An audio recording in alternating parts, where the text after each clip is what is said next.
법무부가 검찰 인사의 원칙과 기준을 논의하는 검찰 인사위원회 날짜를 확정해 위원들에게 통보했습니다.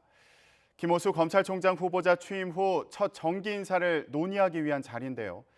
그런데 정식으로 취임하기도 전인 청문회 바로 다음 날 인사위를 여는 것으로 YTN 취재 결과 확인됐습니다.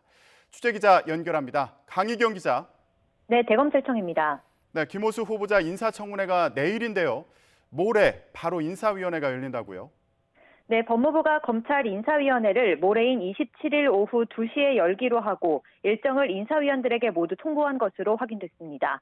김호수 후보자 인사청문회가 내일 열리니 총장으로 정식 취임하기도 전인 바로 이튿날 인사위원회가 열리는 겁니다. 인사위는 검찰 인사의 원칙과 기준을 논의하는 기구로 보통 승진, 전보이사가 임박한 시점에 개최되었습니다.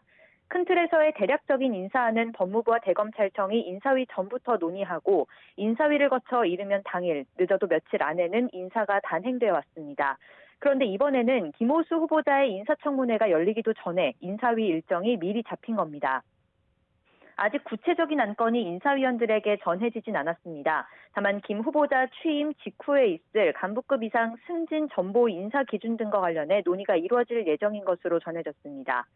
박범계 법무부 장관이 공공연히 밝혀왔듯 또 이번 법무부의 대대적인 직제 개편안에서 볼 수 있듯 이번 검찰 인사는 큰 폭으로 이루어질 거란 관측이 우세합니다.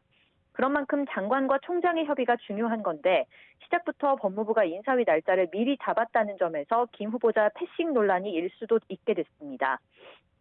실제 이번 인사위 일정과 관련해 대검과는 아무런 조율이나 논의가 이루어지지 않은 것으로 전해졌습니다. 검찰 인사는 검찰총장의 의견을 들어서 법무부 장관이 대통령에게 제청하게 돼 있습니다. 과거 추미애 전 법무부 장관 때 윤석열 당시 검찰총장과 인사를 두고 깊은 갈등을 빚었던 선례도 있었던 만큼 박범계 장관은 인사에서 총장 의견을 듣는 절차를 공식화하겠다고 밝혀왔습니다. 후보자 신분으로 장관과 미리 인사안을 조율한 게 아닌 이상 이번 인사에서는 법무부가 김 후보자로부터 의견을 듣지 않고 인사의 기본 원칙과 기준을 미리 정하게 되는 셈입니다. 법무부는 오는 27일 김 후보자 취임 이후 있을 검찰 인사를 논의하기 위해 인사위를 여는 것은 맞지만 구체적인 안건은 확인이 어렵다는 입장을 밝혀왔습니다. 다만 총장 취임 일정 등을 고려해 이번에는 인사위 직후 인사를 내왔던 통상적인 절차를 따르지는 않고 일단 원칙과 기준만 세워둔 뒤 구체적인 인사안은 김 후보자가 총장으로 취임하면 논의해 나갈 방침이라고 확대 해석을 경계했습니다. 지금까지 대검찰청에서 YTN 강희경입니다.